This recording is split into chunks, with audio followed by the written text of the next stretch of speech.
In a shadowed corner of Atlanta's sprawling suburbs, where the houses leaned tiredly into one another and the streets coiled like restless serpents through overgrown lots, lived two friends, Mike and Trevor. Mike was a dark-skinned boy, his eyes soft and deep, carrying a quiet that seemed to shrink him, as if he were always holding something back. Trevor, pale and lean, had a jagged smirk that cut like a switchblade and hands that fidgeted endlessly, twirling a pencil, tossing a rock, tugging at loose threads on his shirt. They'd grown up side by side, their backyards separated only by a sagging chain link fence, in a neighborhood where the days crawled slow and the summers burned hot. Their parents were phantoms, fleeting figures in a life of empty rooms. Micah's mom scrubbed greasy counters at a diner on the edge of town, her shift stretching into the gray hours of dawn, while Trevor's dad drove delivery routes, his truck a distant rumble that only returned when the stars were high. The boys had long since made peace with it, the silence of the house, the drone of cicadas outside, the faint glow of a TV left on to fill the void. Life was predictable, almost suffocatingly so. Mornings began with the groan of a school bus, its brakes squealing as it rolled past their street. They trudged to class, backpacks slung low, half listening to teachers drone about fractions or history no one cared to remember. After school, they'd kick rocks along the cracked sidewalk, wandering the neighborhood until the heat drove them inside. Mike liked the quiet corners, sitting on the porch with a book he'd barely read, watching ants march across the concrete. Trevor was louder, restless, always dragging Mike into some half-baked plan. Climbing the old oak by the creek, sneaking into the abandoned lot where rusted cars sank into the weeds. They were a pair, mismatched but inseparable, filling the gaps their parents left behind. One sticky evening in late summer, as the air hung thick with humidity and the cicadas screamed their endless song, their parents came home just long enough to change everything.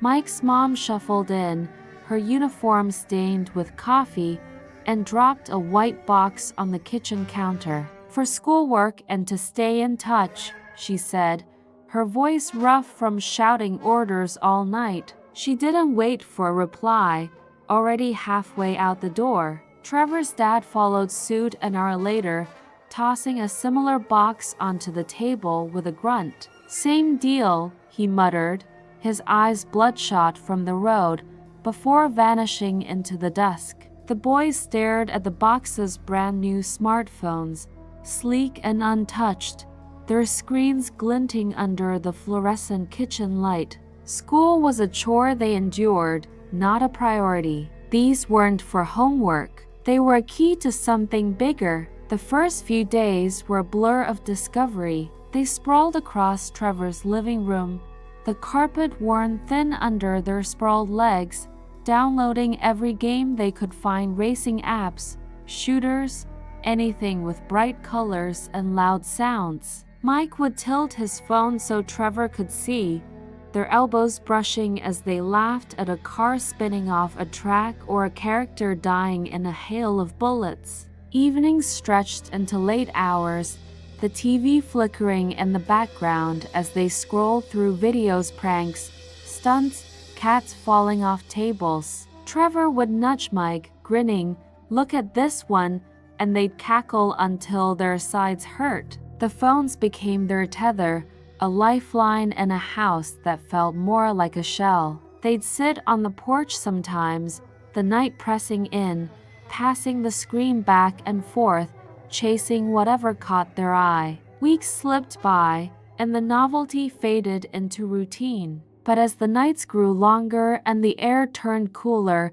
the internet's pull sharpened. It wasn't just games or dumb clips anymore, it was a doorway, a call they couldn't ignore. One muggy night, they retreated to the basement of Trevor's house, a damp, cluttered cave beneath the creaking floorboards. The walls were lined with sagging boxes, old clothes, broken toys, Christmas lights no one had untangled in years. A single bulb dangled from the ceiling, its light weak and jaundiced, swaying faintly as if stirred by an unseen breath. They sank onto a threadbare rug, the phones glowing in their hands, casting eerie pools of light across their faces. That's when they found it, a video buried deep in YouTube's endless labyrinth, a shadow among shadows. The thumbnail was pitch black, the title stark and cold. Watch at your peril. Mike's thumb hovered over the screen, his stomach twisting. This looks creepy, he said, his voice barely cutting through the basement's hum. Trevor's eyes glinted, a spark of something wild flickering there. Play it, he ordered, leaning in so close Mike could feel his breath. The video started slow, deliberate. A voice rasped through the speakers, low and broken, like wind clawing through dead branches. Two will become one. One will fall, the other rise. The softer soul will surrender himself to the stronger. Shadows danced on the screen, two figures in a dim, flickering room. One bent low, head bowed, hands limp at his sides as if broken, while the other loomed tall, his presence heavy, commanding, a dark weight that filled the frame. The air in the basement thickened, the dampness clinging colder. Mike shifted, his fingers digging into the rug, a chill creeping up his spine. "We should stop," he murmured, glancing at Trevor, his voice trembling slightly. But Trevor's face was stone, his jaw clenched tight, his eyes locked on the screen. "No," he snapped, his tone sharp as a blade. "We finish it."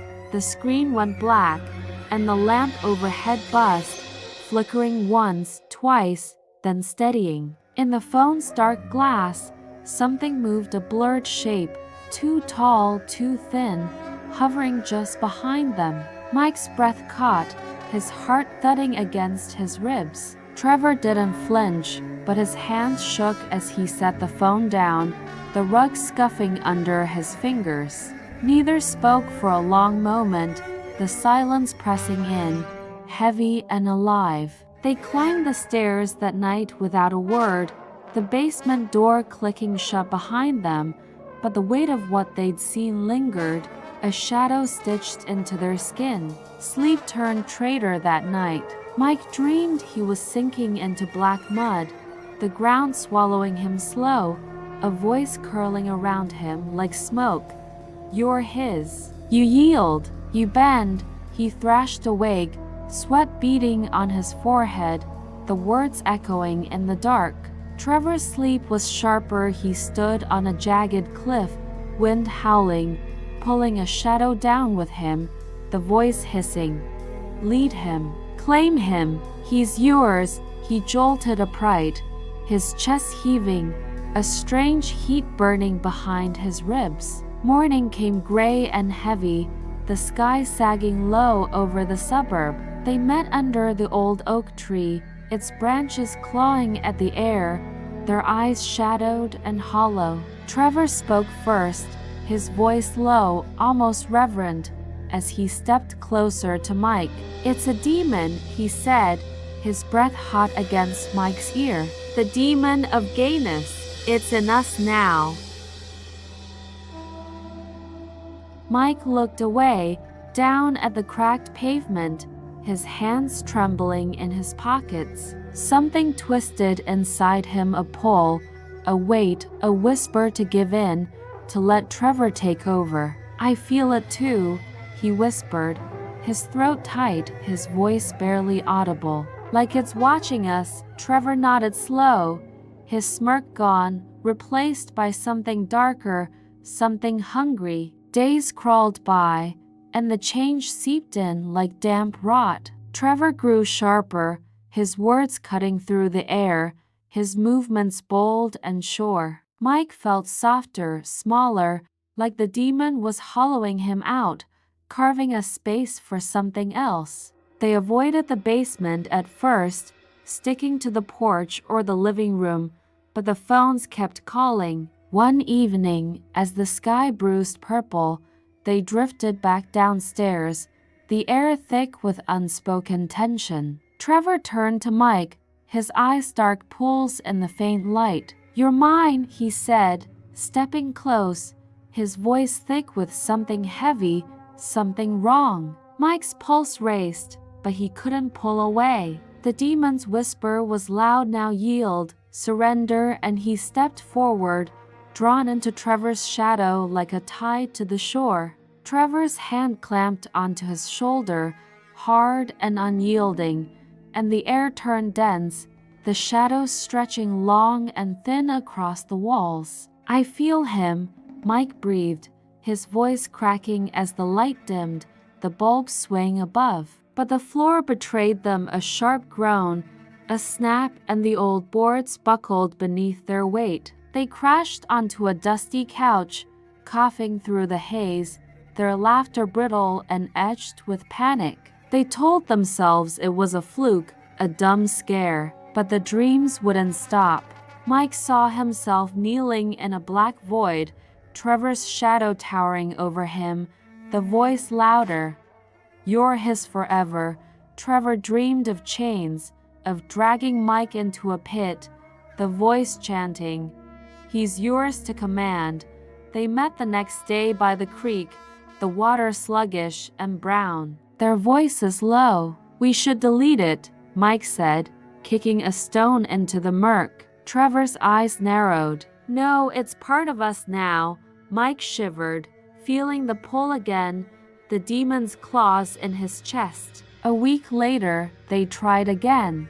They slipped away to an abandoned shed behind the school, its wooden walls sagging under years of neglect, the roof patched with moss and rot. The air inside was stale, the light faint through cracked, grimy windows. Trevor's voice sliced through the quiet.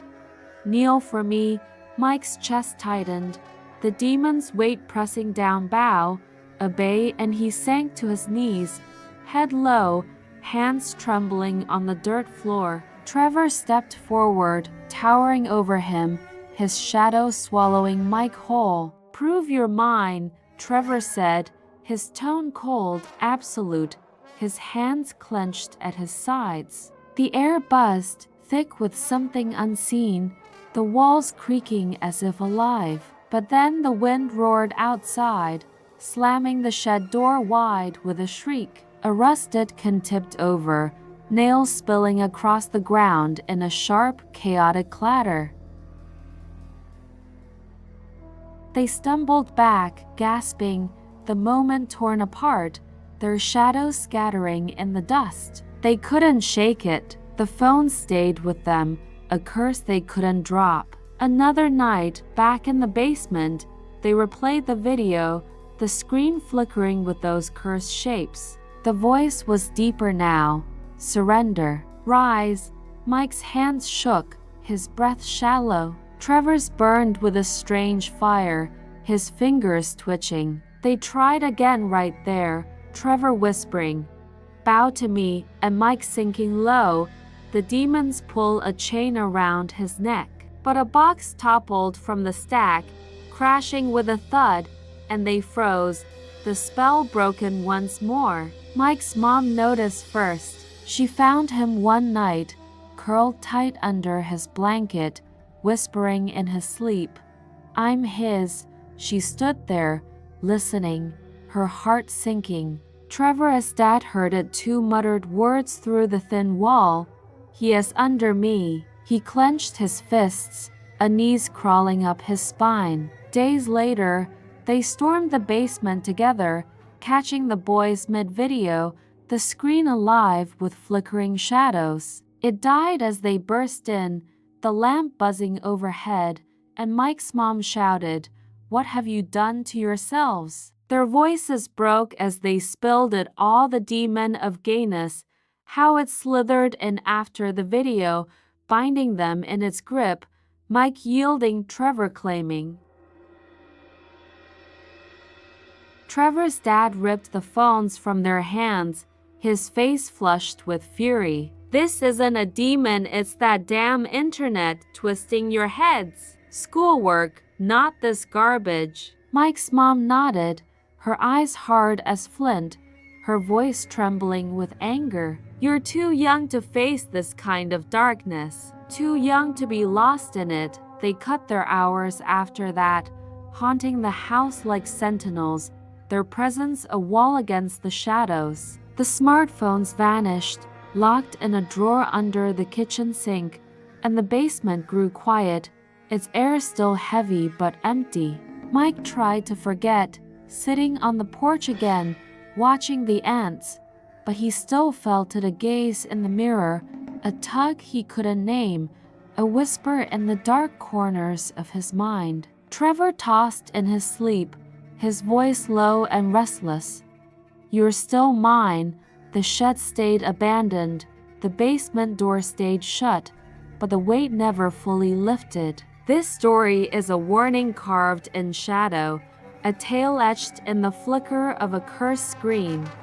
Parents must watch their children, guard them from the evil that seeps through smartphones. The internet is a pit where demons lurk, twisted, hungry things waiting for young minds too curious to resist. Kids should stick to button phones, simple, safe, free of the web's cursed reach. Anything more is a door to darkness, a call to something they can't unhear.